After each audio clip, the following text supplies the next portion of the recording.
So I'm trying to get Sharpie out of my serger, and the dry erase marker that I tried didn't work as well as I wanted it to. So I got a whole bunch of suggestions for things that might work, and I brought together all the things here. We're gonna try them all and see what works.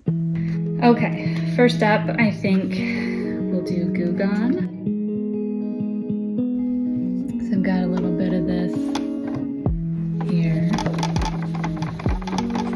Yeah, the Goo Gone didn't do anything. Then I was told to try some nail polish remover, so that's what we'll do next.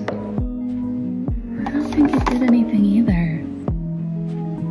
Okay, here's the magic eraser. Can't tell, is that better? Might be a little bit lighter. Then I have this sunscreen.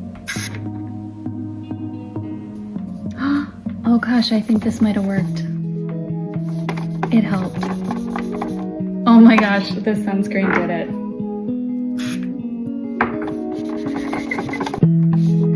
It did!